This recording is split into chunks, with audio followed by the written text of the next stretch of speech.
All right, everyone. Today is looking at the idea of power and authority. All right, these are the two big things within any society. You have the idea of you have people in power, and then you have people who are in charge, and every society has to have this in some shape, form, or fashion. And where does it come from, and all the other stuff. And because think about it, you guys have seen this on display just your whole lives, but especially now, because think about it. Can't go to school. If you're out, I know if you live in the Houston, you have to have the medical masks. You have to, you got all sorts of things happening. Some people can't go to work. Some people can go to work. Some people are, getting tickets for showing up to go to church. A funeral in New York was pretty much broken up by the police in a Jewish community. Um, there's all these things that are happening right now, and again, one of the things that you guys have seen is power be on display. Like Friday, like this coming Friday, the 15th. I don't remember, but like I have to go to school. Like I have to actually go to the building, and I haven't been there since the last day we had school, really. Um, but yeah, I have to go there. I have to have the medical mask. I have to have all the good stuff, and so I can shut down for the year, at least as far as stuff involving the school goes.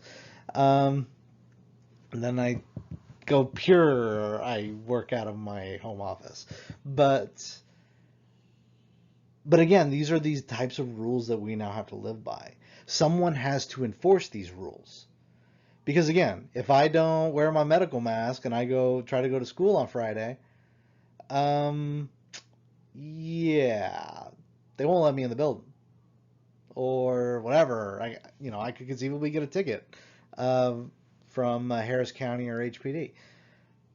So yeah, these are just some of those things that are just there. So what is power and what is authority?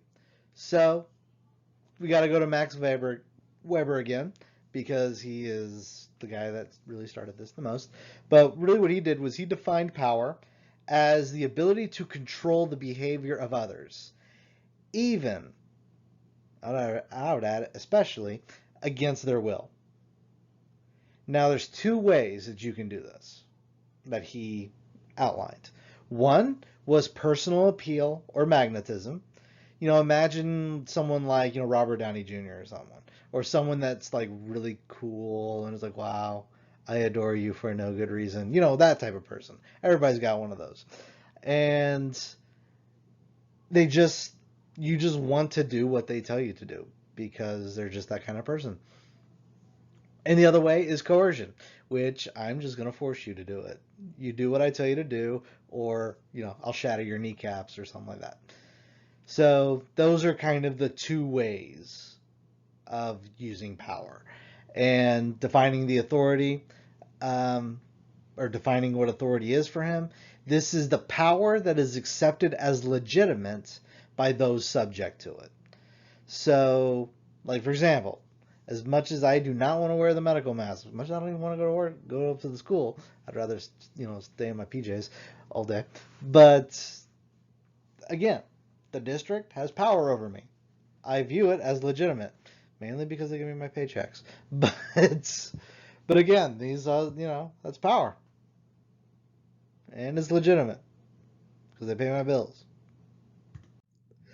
So the kinds of authority, so authority kind of comes in three flavors.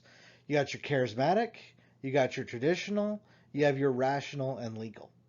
So your charismatic authority is a person's personal characteristics that they are just able to inspire people to follow them. Martin Luther King, speaker. George Washington, over 6 foot tall giant, uh, and a tad on the charismatic side. Gandhi, very charismatic. Adolf Hitler, very charismatic. Very impassioned in his speeches. So again, these are people that they're able to get people to follow them just by talking and talking about ideas or whatever that they're able to talk about. Then you got your traditional authority. This is legitimacy of a leader that is rooted in a custom. So, like for example, the picture up here, King Henry VIII, the dude that you know killed a couple of his wives, more than a couple of his wives, divorced a couple of his wives. He was married multiple times. He was king because his legitimacy was rooted in the fact that it is customary for the king of England at the time to do whatever the hell they want to do. Heck. So that's that. Kim Jong-un in North Korea, whether he's still alive or not. But again, he was in charge because of the tradition is the Kim family is in charge of the communist state of North Korea. His daddy, Kim Jong-un, Kim Jong-il was his dad.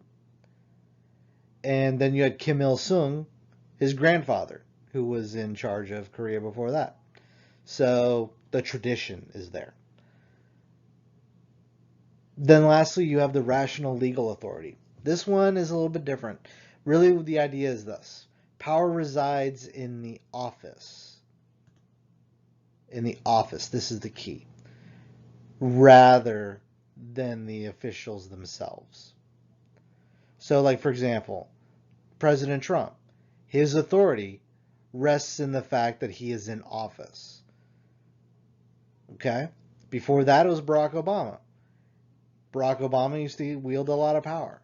Before that, George W. Bush. Then, before that, Bill Clinton. Then the other one, G.H.W. Bush, his father. So the idea is this. When you're in the office, you have the power. When you're no longer in office, like the Bushes, Bill Clinton, and Obama, they no longer have the power because they're no longer in the office. So it's not like, because like the idea with a traditional authority, you have the power mainly because the custom says you have the power. I should not have used a red highlighter.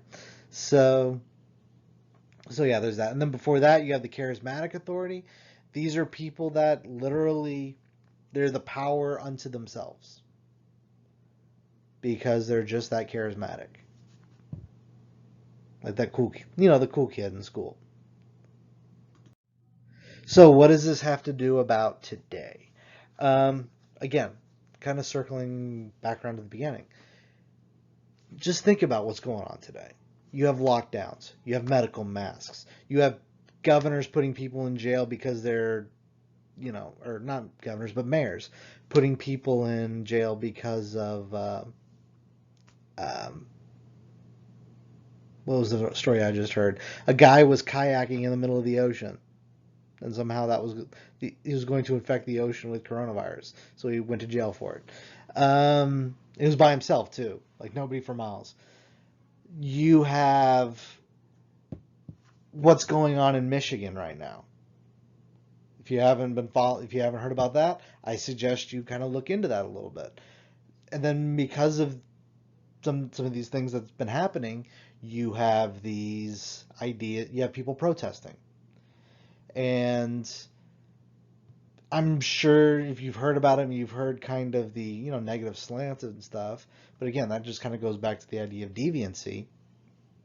And go back and look at the deviancy notes to kind of think about that, and with current event stuff.